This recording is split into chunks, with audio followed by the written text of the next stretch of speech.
اللہ تعالیٰ نے خنزیر کو کس مقصد کے لیے پیدا کیا؟ جواب آپ کے ہوش اڑا دے گا۔ ایک دن حضرت عیسیٰ علیہ السلام کے حواریوں نے آپ سے کہا کہ آج کوئی ایسا مردہ زندہ کریں جو حضرت نوح علیہ السلام کے زمانے کا ہو۔ چنانچہ آپ نے ایک قبر پر لاٹھی ماری، ایک نوجوان زندہ ہو کر بیٹھ گیا۔ وہ شخص کہنے لگا، حضرت نوح کی کشتی کی لمبائی۔ بسم اللہ الرحمن الرحیم۔ السلام علیکم محترم ناظرین۔ اسلام دین فطرت اور ایک مکمل ضابطہ حیات ہے۔ اس میں زندگی کے ہر عمل کے مطابق رہنمائی موجود ہے۔ اسلام نے سور کا گوشت یا اس سے جڑی کسی بھی چیز کا استعمال مسلمانوں کے لیے حرام قرار دیا ہے۔ پیغمبر اسلام حضرت محمد صلی اللہ علیہ وسلم نے جو بات اللہ تعالیٰ کے احکام کے مطابق 1400 سال قبل بتائی، سائنس آج ثابت کر رہی ہے کہ یہ دین کی سچائی کا نہ صرف ثبوت ہے بلکہ ایمان کی پختگی کا سبب بھی ہے۔ خنزیر اپنے پیشاب اور فضلے کو کھا جاتا ہے۔ اس کے علاوہ یہ غذا کے طور پر ہر چیز کو کھا جاتا ہے۔ گندگی میں پلنے والے کیڑے ہوں یا اس کے ساتھیوں کا گند، زخموں سے رسنے والا خون اور پیپ ہو، یہ سب چیزیں وہ غذا کے طور پر استعمال کرتا ہے۔ کسی بھی دوسرے جانور کے مقابلے میں خنزیر کے گوشت میں زہریلے مادوں کی مقدار زیادہ ہوتی ہے۔ اس کی وجہ یہ ہے کہ وہ غذا میں سے زیادہ مقدار میں زہریلے مادے جذب کرتا ہے۔ اللہ رب العزت جو سارے جہانوں کا خالق اور مالک ہے، اس سے زیادہ اپنی تخلیق کے بارے میں کوئی نہیں جانتا، مگر اب سائنس نے بھی اس بات کو ثابت کیا ہے کہ خنزیر کو پسینہ نہیں آتا۔ اس وجہ سے وہ تمام زہریلے مادے جو کہ پسینے کی صورت میں جسم سے خارج ہو سکتے ہیں، وہ خنزیر میں نہیں ہو پاتے، اور اس کا زہر اس کے خون ہی میں جمع ہوتا رہتا ہے۔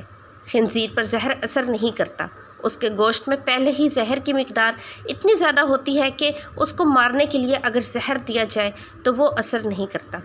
اس سانپ کے کاٹنے کا بھی اثر نہیں ہوتا۔ اکثر وہ کسان جو خنزیر کو پالتے ہیں اس کو سانپوں کے بل کے پاس چھوڑ دیتے ہیں، کیونکہ یہ نہ صرف ان سانپوں کو کھا لیتا ہے بلکہ ان سانپوں کے کاٹنے سے اس کا زہر بھی اس پر اثر نہیں کرتا۔ اس کا گوشت جلدی سڑنے لگتا ہے۔ جب خنزیر مر جاتا ہے تو بیکٹیریا اور دیگر حشرات زیادہ تیزی سے اس کے گوشت پر حملہ آور ہو کر اس کو دوسرے جانداروں کے مقابلے میں جلدی سڑا دیتے ہیں۔ خنزیر کا گوشت کسی بھی درجہ حرارت پر پکنے کی صورت میں جراثیم سے پاک نہیں ہوتا۔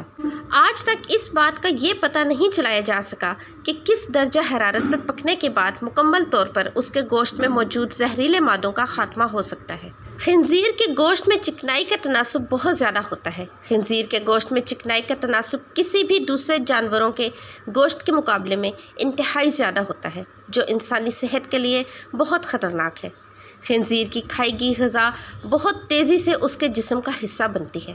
خنزیر کا نظام ہاضمہ بہت تیز رفتاری سے کام کرتا ہے۔ اسی وجہ سے غذا انتہائی قلیل وقت یعنی صرف 4 گھنٹوں میں اس کے جسم کے گوشت کا حصہ بن جاتا ہے، اور چونکہ یہ انتہائی تیز رفتاری سے ہوتا ہے لہٰذا یہ گوشت غذائیت سے محروم ہوتا ہے۔ خنزیر میں 30 ایسی بیماریاں موجود ہوتی ہیں جو فوری طور پر انسان میں منتقل ہو سکتی ہیں۔ یہی وجہ ہے کہ اللہ کی جانب سے خنزیر کو چھونے سے بھی منع فرمایا گیا ہے۔ خنزیر کا گوشت کئی مہلک بیماریوں کا سبب بن سکتا ہے۔ خنزیر انسان میں ٹائیفائڈ، جوڑوں کے درد، پٹھے کی بیماریوں اور دیگر کئی بیماریوں کا سبب بن سکتا ہے۔ اس کے گوشت کے اندر ایسی سلوٹیں ہوتی ہیں جو زہریلے مادے اپنے اندر جمع کر لیتی ہیں۔ خنزیر کے گوشت میں ایسی سلوٹیں موجود ہوتی ہیں جو اس کے اندر کے زہریلے مادوں کو خارج نہیں ہونے دیتی۔ نتیجے کے طور پر وہ سارے زہریلے مادے اس کے اندر جمع ہوتے رہتے ہیں۔ ان تمام نقصانات کی وجہ سے ہی دین اسلام میں خنزیر کو حرام قرار دیا ہے۔ بے شک اسلام دین فطرت ہے اور اللہ کا بنایا گیا کوئی بھی قانون بے مقصد نہیں۔ ناظرین، سلطان صلاح الدین ایوبی اور ایک عیسائی عورت کا واقعہ ملاحظہ فرمائیں۔ ایک دفعہ دن کے وقت سلطان صلاح الدین ایوبی رحمۃ اللہ علیہ اپنے کمرے میں آرام فرما رہے تھے، کیونکہ صبح کے وقت سلطان صلاح الدین ایوبی رحمۃ اللہ علیہ بہت ہی طویل سفر سے لوٹے تھے۔ چند لمحوں کے بعد ایک سپاہی آپ کے کمرے کے دروازے پر آیا اور اندر آنے کی اجازت چاہی۔ سلطان صلاح الدین ایوبی رحمۃ اللہ علیہ چونکہ آرام فرما رہے تھے لہٰذا اندر سے کوئی جواب نہ آیا۔ دروازے پر مامور محافظوں نے کہا کہ سلطان آرام فرما رہے ہیں، لہٰذا آپ تھوڑی دیر بعد آ جانا۔ وہ سپاہی آپ کا بہت وفادار سپاہی تھا، آپ کو بلا جھجک محافظوں سے پوچھے بغیر سلطان کے کمرے کے اندر جانے کی اجازت ہوتی تھی، لہٰذا اس نے بھی سلطان کو جگانا مناسب نہ سمجھا اور سلطان کے کمرے کے دروازے کے ساتھ بیٹھ گیا۔ وہ انتظار کرتا رہا کہ جب سلطان صلاح الدین بیدار ہوں گے تو تبھی وہ ان سے ملاقات کرے گا۔ چند لمحے گزرنے کے بعد سلطان صلاح الدین ایوبی کی آنکھیں کھلی تو اندر کی حرکت سے باہر معلوم ہوا کہ سلطان نیند سے بیدار ہو چکے ہیں۔ سپاہی نے اجازت چاہی اور اجازت ملنے پر کمرے کے اندر چلا گیا۔ سلطان صلاح الدین ایوبی رحمۃ اللہ علیہ نے سپاہی سے پوچھا، ایسی کیا خاص بات تھی کہ تم اتنی دیر سے کمرے کے باہر انتظار کر رہے تھے؟ سپاہی یہ سن کر بڑا حیران ہوا کہ سلطان کو کیسے پتہ چلا کہ میں باہر انتظار کر رہا ہوں۔ تو سپاہی نے سلطان سے کہا کہ سلطان معظم، آپ تو نیند میں تھے، آپ کو کیسے معلوم ہوا کہ میں باہر کھڑا آپ کا انتظار کر رہا ہوں؟ تو سلطان صلاح الدین ایوبی رحمۃ اللہ علیہ نے کہا کہ وہ انسان کبھی فاتح سلطان نہیں بن سکتا جو سوتے ہوئے دیکھ نہ سکے، کچھ سن نہ سکے اور کچھ محسوس نہ کر سکے۔ فاتح سلطان اور بہادر سردار وہی ہوتا ہے جو سوتا ہوا سن بھی سکے، دیکھ بھی سکے اور محسوس بھی کر سکے۔ سپاہی بڑا حیران ہوا۔ پھر سلطان نے پوچھا، بتاؤ کیا بات ہے؟ اس نے کہا، سلطان معظم، شاہی حکیم صاحب آپ سے ملنا چاہتے ہیں۔ سلطان نے کہا، اجازت ہے، آپ حکیم کو اندر لے آئیے۔ سپاہی باہر گیا اور چند لمحوں بعد شاہی حکیم کو لے کر سلطان صلاح الدین کی خدمت میں حاضر ہوا۔ سلطان صلاح الدین ایوبی رحمۃ اللہ علیہ نے حکیم سے پوچھا، حکیم صاحب بتاؤ کیا بات ہے؟ آخر آپ کو مجھ سے اتنی جلدی ملنے کی کیا ضرورت پیش آئی؟ تو حکیم صاحب نے کہا، حضور ایک بات ہے جو مجھے کئی دنوں سے پریشان کر رہی ہے، اس سلسلے میں آپ سے بات کرنی ہے۔ سلطان صلاح الدین ایوبی رحمۃ اللہ علیہ نے اس سے پوچھا، بتاؤ کون سی بات ہے؟ تو اس نے کہا، سلطان معظم، میرے حکیم خانے میں میری بہت ساری شاگردوں میں سے ایک شاگرد ہے جو کہ ایک خاتون ہے اور عیسائی مذہب سے تعلق رکھتی ہے۔ اس نے اسلام کے بارے میں بہت کچھ پڑھا اور بہت کچھ سیکھا ہے، لیکن اس کے ذہن میں چند سوال ہیں جن کی وجہ سے وہ الجھ کر رہ گئی ہے اور ابھی تک مسلمان نہیں ہوئی ہے۔ وہ چاہتی ہے کہ وہ مسلمان ہو جائے، لیکن ایک سوال کا جواب میرے پاس نہیں، جس کی وجہ سے وہ ابھی تک مسلمان نہیں ہوئی۔ سلطان صلاح الدین ایوبی رحمۃ اللہ علیہ نے مسکرا کر کہا، سلطان کے حکیم ہوتے ہوئے بھی تمہیں ایک سوال کا جواب نہیں آیا؟ بتاؤ وہ کون سا سوال ہے جو اس عورت کے ایمان لانے کے درمیان رکاوٹ بنا ہوا ہے؟ حکیم صاحب نے کہا کہ سلطان معظم، وہ عورت کہتی ہے کہ آخر مسلمان خنزیر کا گوشت کیوں نہیں کھاتے؟ اسے کھانے سے آخر برائی ہی کیا ہے؟ کیا اس کے کھانے میں کوئی نقصان ہے جس کی وجہ سے مسلمان خنزیر کا گوشت نہیں کھاتے بلکہ اس سے سخت نفرت کرتے ہیں؟ اور وہ یہ بھی کہتی ہے کہ ہمارے گاؤں میں تو سبھی لوگ اکثر خنزیر کا گوشت کھاتے ہیں اور اپنے قبیلوں میں خنزیر پالتے ہیں اور بڑا ہونے پر اس کو کاٹ کر کھاتے ہیں، اور جب وہ مجھ سے سبق لے کر اپنے گھر واپس جاتی ہے تو اپنے گھر والوں کے ساتھ خنزیر کے گوشت ہی کھاتی ہے، کیونکہ یہاں تو اس کے لیے خنزیر کا گوشت میسر نہیں ہے۔ چونکہ میرے پاس اس کے اس سوال کا کوئی معقول جواب نہیں تھا اور میں نہیں جانتا کہ کس طرح مطمئن کروں، لہٰذا اگر آپ اس کے سوال کا جواب دے دیں تو ممکن ہے کہ آپ اس کے نور ہدایت کی طرف آنے کا ذریعہ بنیں اور شاید وہ غیر مسلم عورت مسلمان ہو جائے۔ یہ سن کر سلطان صلاح الدین ایوبی رحمۃ اللہ علیہ نے حکیم سے مخاطب ہو کر کہا کہ کل تم اس خاتون کے ساتھ دربار میں حاضر ہو جانا۔ دوسرے دن صبح جب سلطان دربار میں پہنچے تو حکیم صاحب اس خاتون کے ہمراہ تشریف فرما تھے۔ پھر حکیم صاحب نے بتایا کہ سلطان معظم، یہ ہے وہ خاتون جو میری شاگرد ہے اور جس کا میں نے آپ سے ذکر کیا تھا۔ سلطان نے عورت سے کہا، بتاؤ خاتون، تمہارا کیا سوال ہے؟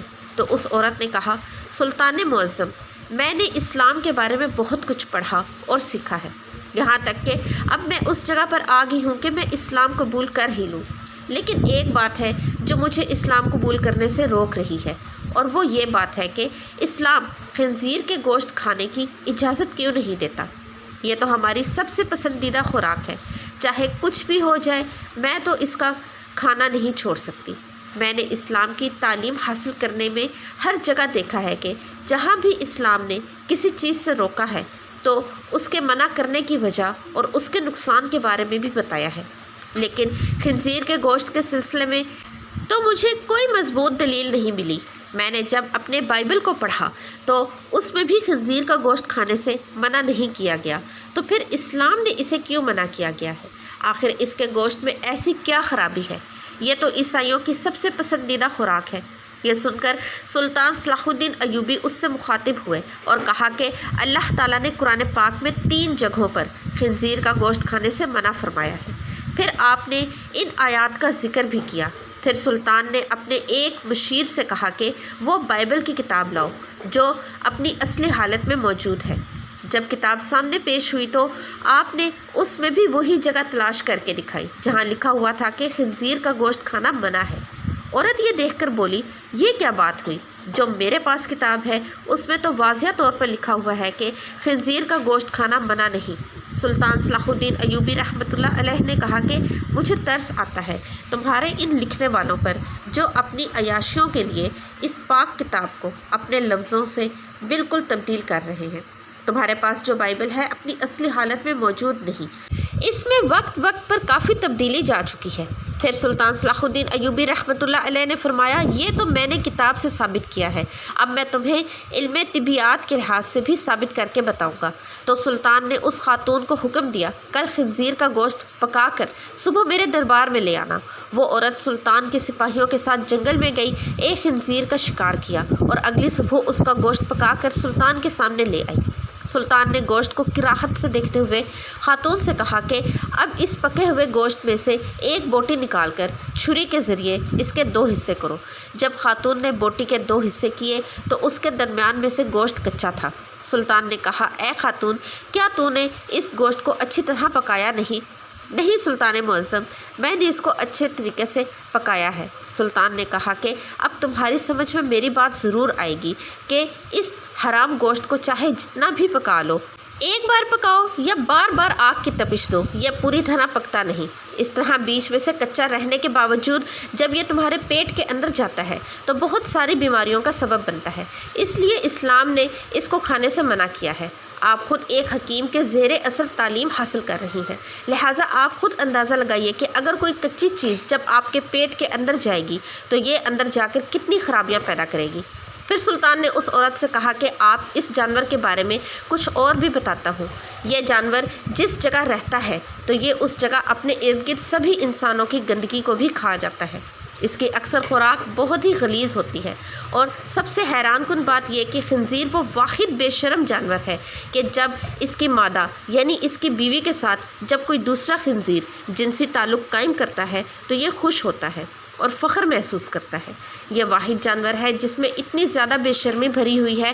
آپ خود دیکھیں گے کہ جب ایسے جانور کا گوشت کھائیں گے جس کی بنیاد غلاظت سے بھری ہوئی ہے تو وہ آپ کو کیا فائدہ دے گا۔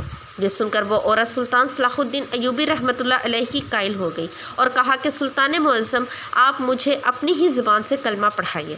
سلطان نے عورت کو کلمہ پڑھایا اور تمام دربار اللہ اکبر کے نعروں سے بلند ہو گیا۔ اللہ تعالیٰ کی مخلوقات اس قدر زیادہ ہیں جن کا شمار بھی نہیں کیا جا سکتا، مگر تمام مخلوقات میں سے ایک بھی ایسا جاندار نہیں جسے اللہ تعالیٰ نے بغیر کسی حکمت یا مقصد کے پیدا فرمایا ہو۔ اللہ تعالیٰ نے سور کو کب اور کیوں پیدا فرمایا؟ سور جسے خنزیر بھی کہا جاتا ہے یہ بھی خدا کی مخلوق ہے، مگر اللہ تعالیٰ نے خنزیر کو غلیظ اور حرام جانور کہا۔ اب یہ سوال پیدا ہوتا ہے کہ جب اللہ تعالیٰ سور کو خود پیدا فرمایا ہے تو پھر اسے غلیظ اور حرام جانور کیوں قرار دیا؟ اس کے پیچھے خدا کی کون سی حکمت پوشیدہ ہے؟ اللہ تعالیٰ نے خنزیر کا ذکر قرآن کریم میں 4 مرتبہ فرمایا ہے۔ قرآن کریم میں اللہ تعالیٰ نے سور یعنی خنزیر کا نام لے کر اس کو حرام ارشاد فرمایا ہے اور اس کا گوشت کھانے سے منع فرمایا۔ کسی اور جانور کا نام لے کر اسے حرام نہیں کہا گیا۔ سائنسی تحقیق کے مطابق سور کا گوشت کھانا انسانی صحت کے لیے انتہائی خطرناک ہے، اور یہ جانور انتہائی ذلیل اور گندا ہے، کیونکہ سور اپنی مادہ کا دوسرے نر سے ملاپ کروا کر خوشی محسوس کرتا ہے، جو کہ باقی جانوروں میں نہیں دیکھا گیا۔ سور کی خوراک گندگی اور غلاظت ہے۔ اس کے سامنے صاف چیز بھی رکھ دی جائے تو یہ اسے نہیں کھاتا۔ گندگی یا غلاظت نہ ملنے پر یہ اپنی غلاظت خود کھا لیتا ہے۔ اب سوال یہ پیدا ہوتا ہے کہ اس قدر گندے جانور کو اللہ رب العزت نے کیوں پیدا فرمایا اور سور کی تخلیق کے پیچھے کیا وجہ تھی؟ حضرت عبداللہ بن عباس رضی اللہ عنہ نے ایک حدیث مبارکہ کو روایت کرتے ہوئے فرمایا کہ جب حضرت عیسیٰ ابن مریم علیہ السلام کے حواریوں نے آپ علیہ السلام سے کہا، اے عیسیٰ، آپ ہمارے لیے کسی ایسے انسان کو زندہ فرما دیجیے جو ہمیں حضرت نوح علیہ السلام کی کشتی کے متعلق درست معلومات فراہم کر سکے۔ تو حضرت عیسیٰ علیہ السلام نے تھوڑی سی مٹی کو اٹھایا اور فرمایا کہ یہ مٹی حام بن نوح کی مٹی ہے۔ پھر آپ علیہ السلام نے اس مٹی پر اپنا عصا مارا تو ایک بوڑھا شخص اٹھ کھڑا ہوا۔ جب اس نے کشتی نوح کے بارے میں سوال کیا گیا تو اس بوڑھے شخص نے بتایا حضرت نوح علیہ السلام کی کشتی 1200 گز لمبی 600 گز چوڑی تھی۔ اس میں 3 منزلیں تھیں۔ پہلی منزل میں حضرت نوح علیہ السلام اور تمام جانور موجود تھے، دوسری منزل میں انسان تھے اور تیسری منزل میں پرندے تھے۔ جانوروں کی غلاظت کی وجہ سے کشتی میں گندگی پھیل گئی تھی اور بدبو اٹھنے لگی تھی، جس کی وجہ سے حضرت نوح علیہ السلام بڑے پریشان ہوئے اور اللہ تعالیٰ سے دعا فرمائی۔ تو اللہ رب العزت نے حضرت نوح علیہ السلام کی طرف وحی فرمائی اور آپ علیہ السلام کو حکم دیا کہ اے نوح، اپنے قریب کھڑے ہاتھی کی دم کو پکڑ کر ایک طرف کھینچو۔ پھر حضرت نوح علیہ السلام نے اللہ کے حکم کے مطابق ہاتھی کی دم کو پکڑ کر جھٹکایا تو 2 جانور نکلے جو کہ خنزیر نر اور مادہ تھے۔ یہ فوراً جانوروں کی پھیلائی ہوئی غلاظت کی جانب لپکے اور کچھ ہی لمحوں میں ساری گندگی کو چٹ کر گئے۔ ان 2 خنزیروں کی جوڑی سے ہی ان کی باقی نسل آگے بڑھی۔ آپ سمجھ چکے ہوں گے کہ جس جانور کو اللہ تعالیٰ نے گندگی صاف کرنے کے لیے پیدا فرمایا وہ گندا ہی ہوگا۔ سائنسی تحقیق تو آج ہو رہی ہے۔ اللہ رب العزت نے 1400 سال پہلے ہمیں اس جانور کی حقیقت سے آگاہ فرما دیا تھا۔ بے شک ہر چیز کا مالک اور خالق اللہ ہے، وہ جیسے چاہتا ہے کرتا ہے۔ ہمیں ہر صورت اس کے احکام پر سر تسلیم خم کرنا پڑے گا، اس میں ہماری دنیا اور آخرت کی بھلائی ہے۔ اللہ تعالیٰ ہمیں حرام کاری سے بچائے اور ہمارا خاتمہ ایمان پر فرمائے، آمین ثم آمین۔ محترم ناظرین، کامنٹ سیکشن میں اللہ کے 99 ناموں میں سے کوئی بھی ایک نام ضرور ٹائپ کیجیے گا۔ ویڈیو کو لائک اور چینل کو سبسکرائب کر کے جائیے گا۔ اللہ حافظ۔